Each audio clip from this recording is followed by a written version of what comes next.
Hello, welcome back. This is Rena and Cynthia with OurVoice.club doing a book review of Saved by the Light by Dannion Brinkley.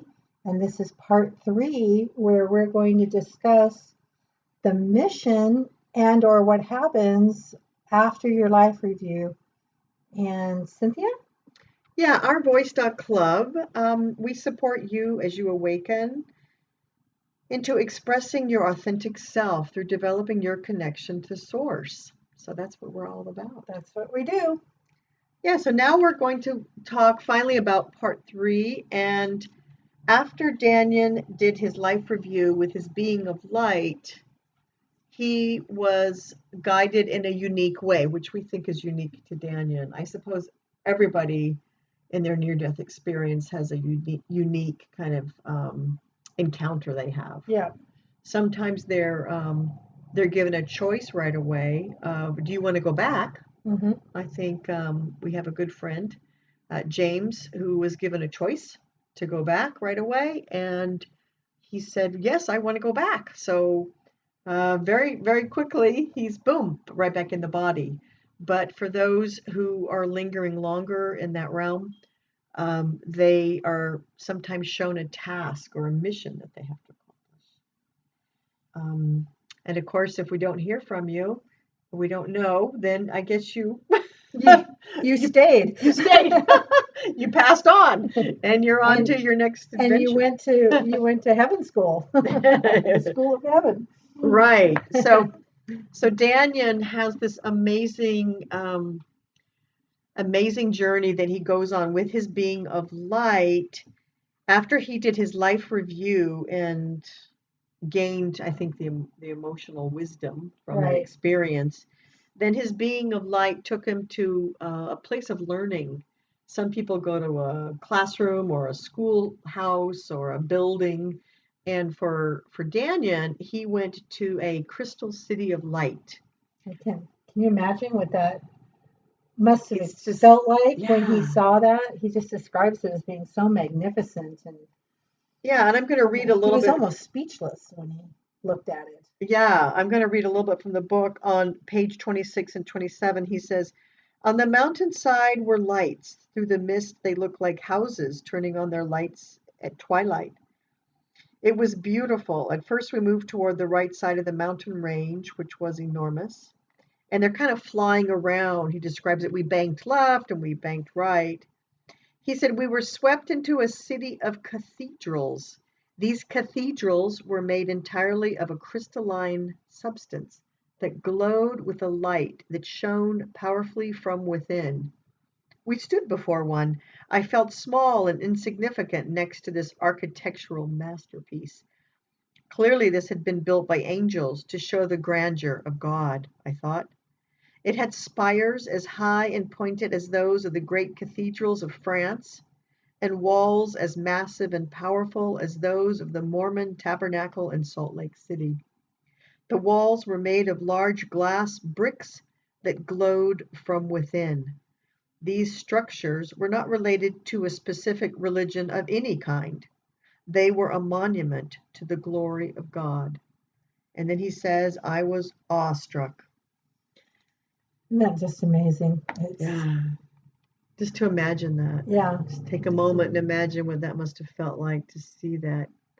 A cathedral is so magnificent if you look at it. I've been to many in Europe, and particularly in Germany where I used to live, and they're so beautiful. You can just sit there and look at them for hours, but imagine them being constructed out of crystalline substance that glowed. That glows, right? Glowed from within, yeah. So he went into this crystal city and he came before some kind of council, a group of beings that were to give him instruction. And this was quite in depth in his book, and it's magnificent to read it.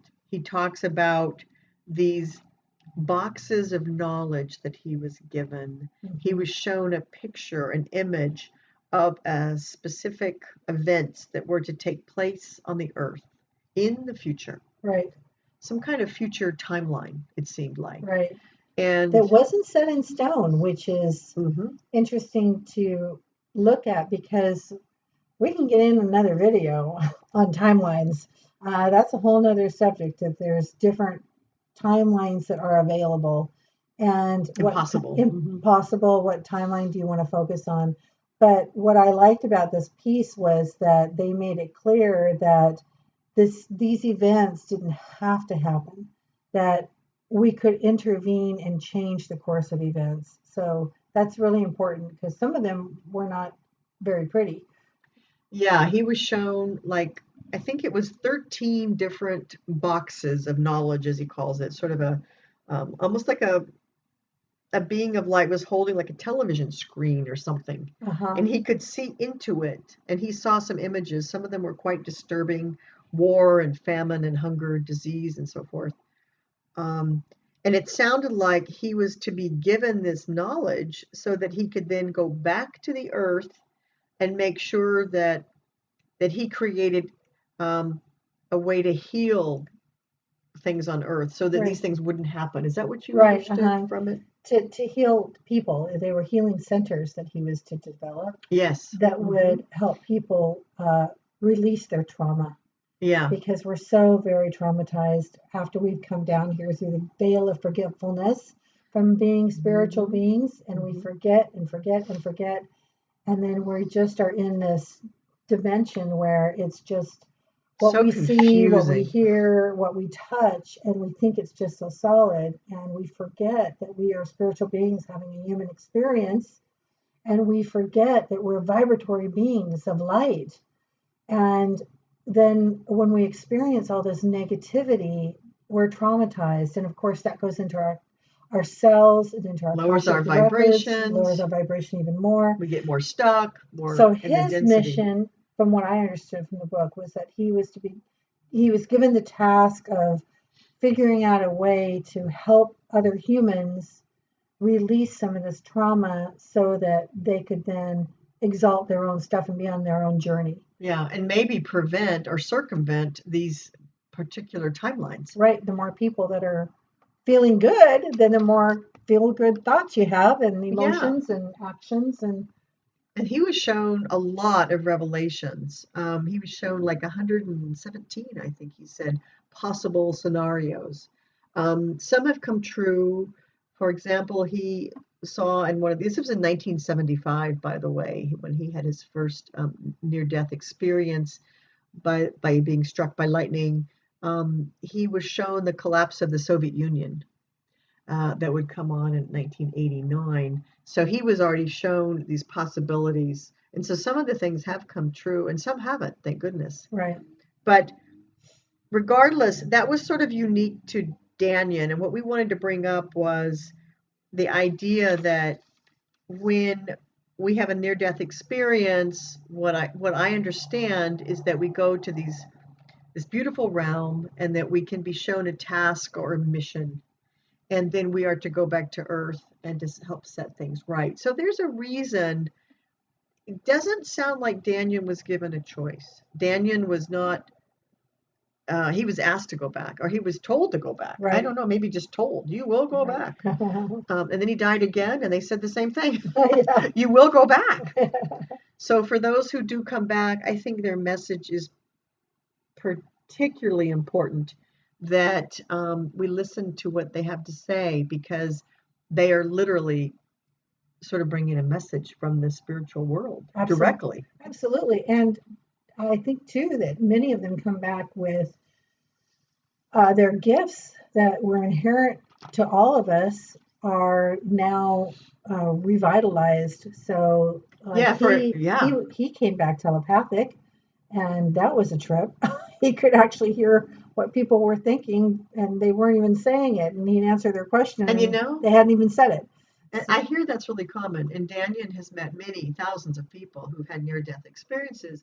And what he was sharing in an interview I heard with him on YouTube recently, that um, everybody's when you survive a near-death experience, quite often it's very, very common that they come back with something enhanced. Hmm. Their vision, their sight, their hearing, their sense of smell, something is enhanced, Their and psychic and abilities. particularly their spiritual abilities, yeah, psychic Yep. abilities.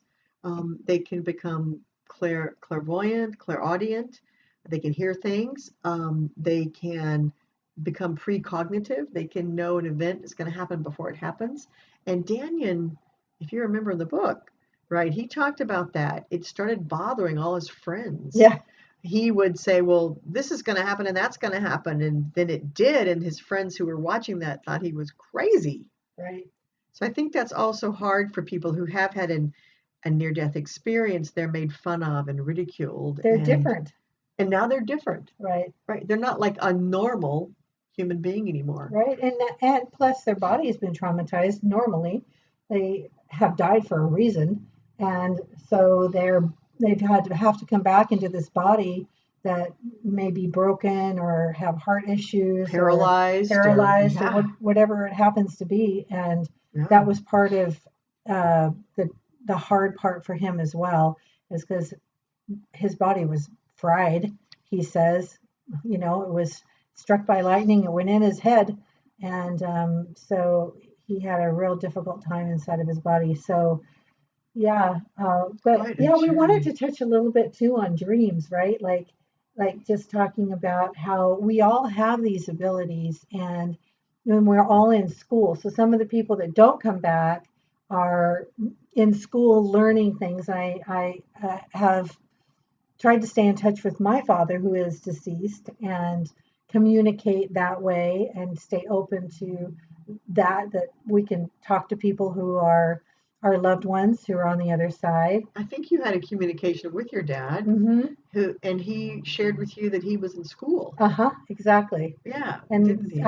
and then I went into hypnosis sessions and relived through Michael Newton's work of Journey Between our Life Between Lives, and Journey of Souls, Journey of Life Souls. Between Lives. And yeah, so I others. got pretty deep into Michael Newton's books, and those might be fun for us to do a book review on too, That would Cynthia. be great. So, I loved his but book. I found a hypnotherapist who was trained in that hypnosis, and I experienced my own experience of what I was like as a spiritual being before I came into this lifetime. So that was really interesting. It's so interesting. I just find this fascinating. Yeah, Just we're learning all the fascinating. time, and in our dream state, we're learning. Learning never stops. And I No. think that's the point here, is that whether you're alive or, quote, dead, which you aren't, but you're on the other side, learning will be a continual process forever and ever. And until we become one with God again, I guess. Yeah. It's a great thought. Go back to source at Go some back to point. I don't source. know. Yeah. So we're students of life. I don't exactly know what the definition of eternal is. I don't know if eternal has a definition. Yeah. Because it's eternal. It's eternal. It keeps going. I love the way he ended his book, and that's the last thing we'll close with here, is that he says, quote, "I don't know why I was chosen to do what I do. I only know that my work is to be continued." And I think that really sums up nicely how I feel about it. It's going to continue. Yeah, absolutely.